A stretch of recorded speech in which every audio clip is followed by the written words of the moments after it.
In January of 2011, a farmer in rural Illinois was brought to a Chicago hospital because he was having a 15-minute-long seizure, something that we call status epilepticus. Seizures aren't supposed to be more than a couple of seconds, so something was wrong. When we terminated his seizure with medicines, he didn't immediately regain consciousness. Clearly, something had happened to his brain, so we took a look and we did a scan. On the imaging, multiple hemorrhagic lesions in several regions of the brain were found. And this pattern is not good. These are tumors. The problem is, brain cancer typically grows as one mass in the brain, not in several regions. Brain cancer also doesn't look like this, meaning this is cancer from somewhere else that has spread to the brain. But where was the cancer from? The medical team looked deeper. They checked his abdomen, maybe something from the GI tract, checked the chest and the lungs. Nothing was really found except his right armpit. There was a swollen lymph node, and on his right forearm, there was a massive scar. When the farmer woke up, the medical team asked him,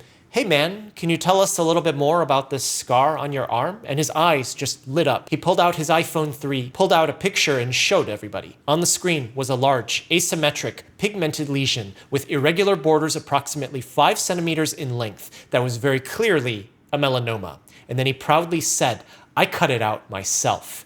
And this is what was growing in his brain. When melanoma metastasizes, it often goes to the brain. Humans have something called the blood-brain barrier, and it's a huge gatekeeper on letting things into the brain. We found that it has proteins that melanoma cells like to stick on. The thicker melanomas are, the more likely they are to grow deep into the skin and get into the blood circulation. We don't know how thick this farmer's melanoma became. We don't know if it had already metastasized before he removed it, or doing that removal himself is what caused it to spread. What we do know now is that 2 months after he presented to the emergency room in March of 2011, therapies that enable the body's immune system to attack cancers would become available. A second one would be available in September of 2014, getting its approval specifically for melanoma. And these discoveries would win the Nobel Prize in 2018 and change oncology entirely. But this farmer wouldn't make it to March 2011.